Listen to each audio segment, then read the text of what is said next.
The dialogue up to now we've had. We started out by asking, what is the relationship of thought to meditation and to love? Right?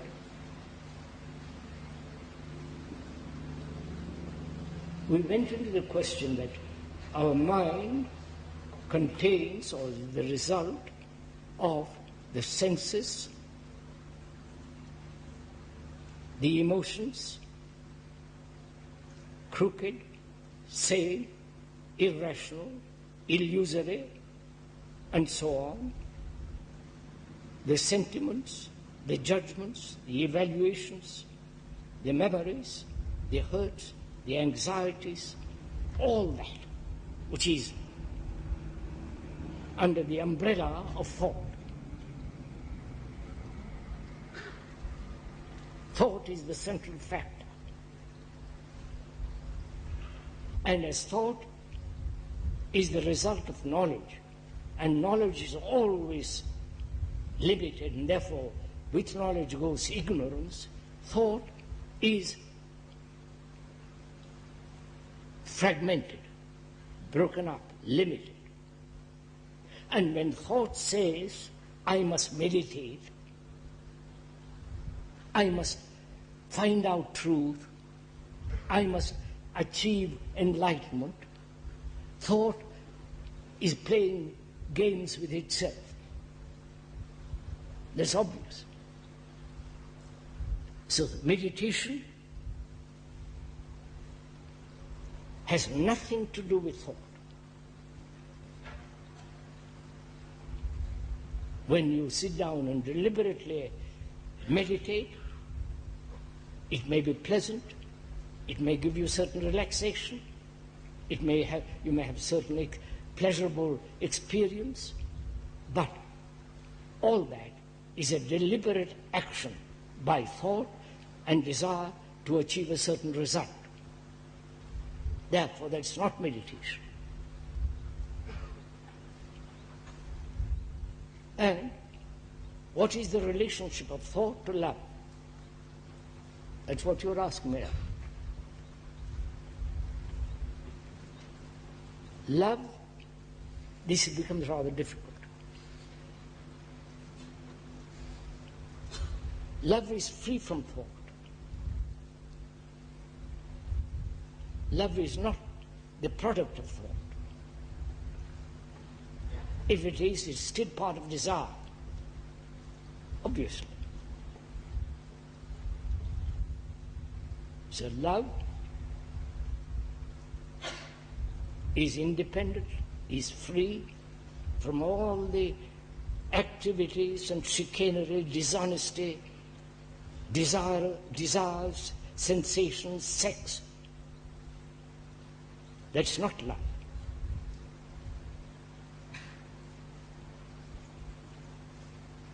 Where love is, the me is not.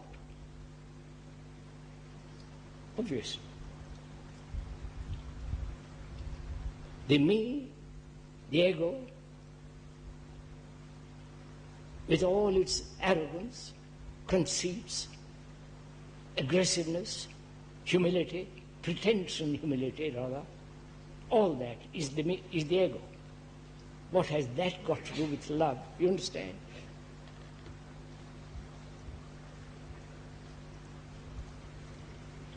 So love is beyond thought. Now, then, what is the relationship between meditation and love? When one deliberately, purposefully, actively participates in the so-called meditation, that meditation leads to illusion, and that illusion has no relationship with love. But there is a meditation, if you are interested in it, which is not deliberate, which has nothing whatsoever to do with desire. There is a meditation which must be totally undesired, totally free of thought. And to find that meditation, I'm not offering it as a reward if you're interested in it. You have to go into the question of desire, give it its right place, whether desire has any place at all. And also, thought has to find its own place and remain there. Then meditation becomes something totally different from what you're doing.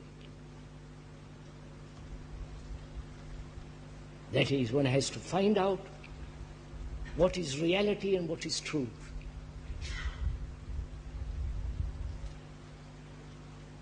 Reality is also illusion. You understand? Reality are these mountains, the hills, the groves, the meadows, the river. That's reality, you can see it. And also reality is all the illusions, like nationality, like your beliefs, your dogmas, your rituals, your saviors, your Krishnas, your all that. These are all illusions. They may have existed, might. But what we have made of them is illusion. That's a reality. Going to a church, into a temple, into a mosque, that's a reality. That's all the product of thought. Right? Of course. So, reality has to be understood, seen.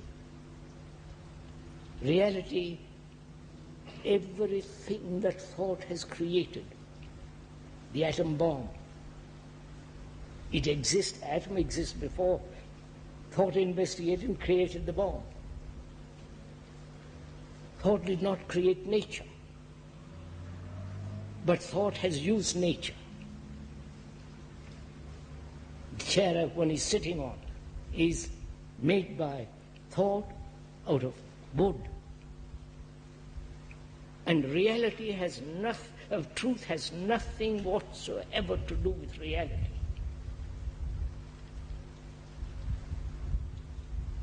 That, to find that is meditation. To begin to establish right relationship with human beings. Not the everlasting battle between sexes, between human beings, killing each other, terrorizing each other, destroying the earth, and so on and so on. If we don't stop that, what's the good of your meditation?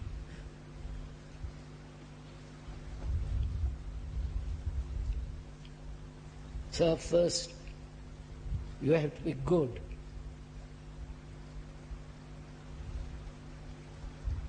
By your goodness, you bring about a good society. And if you are not good inside, good.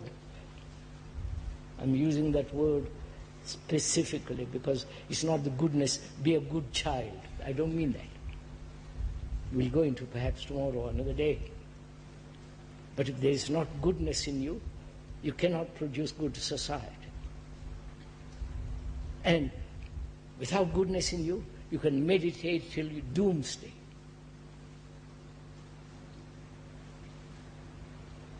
Go to India, go to Tibet, visit various monasteries and attend various gurus who say this and who deny that.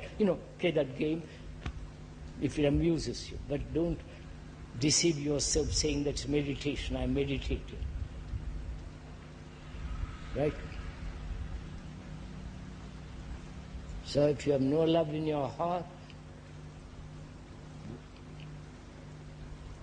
what your meditation will be destructive.